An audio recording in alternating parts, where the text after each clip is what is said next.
হ্যাঁ মা। ফেসবুকে মাথার উপর ফুল আনে কিভাবে রে? কি মা, এগুলো তুমি বুঝবা না মা।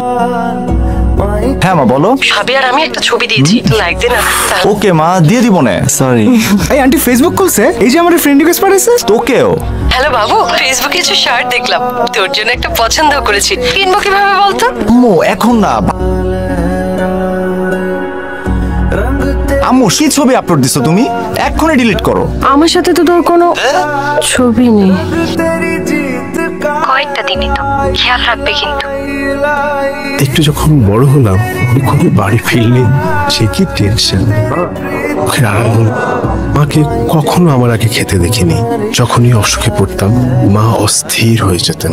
আমি না ঘুমানো পর্যন্ত মা ঘুমাতেন না। এখন মায়ের জন্য নিজেকে থাকি। বাবা, তোমার কি মন খারাপ? না তো না থাকলে তো আমিও খুব মিস করি। আর দাদু তো কখনো ফিরবে না। আমি জানি বাবা, তোমার খুব মন খারাপ। মায়েরা সব বুঝে, আমি না তোমার মা।